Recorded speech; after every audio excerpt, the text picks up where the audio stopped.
ঘাটের পাথর।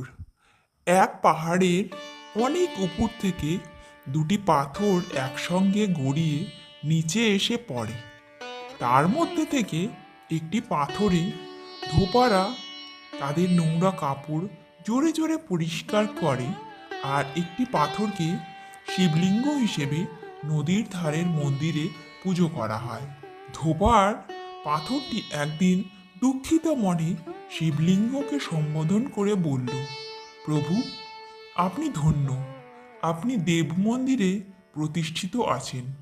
মায়াবন্ধনে আবদ্ধ প্রাণী আপনার কাছে এসে কত শান্তি, কত সন্তোষ অনুভব করে।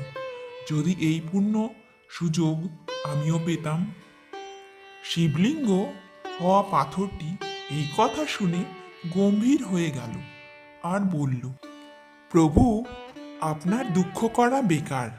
আপনি জানেন না, আমি তো শুধু এখানে আসা লোকেদের কিছুক্ষণের শান্তি আর শীতলতা প্রদান করি।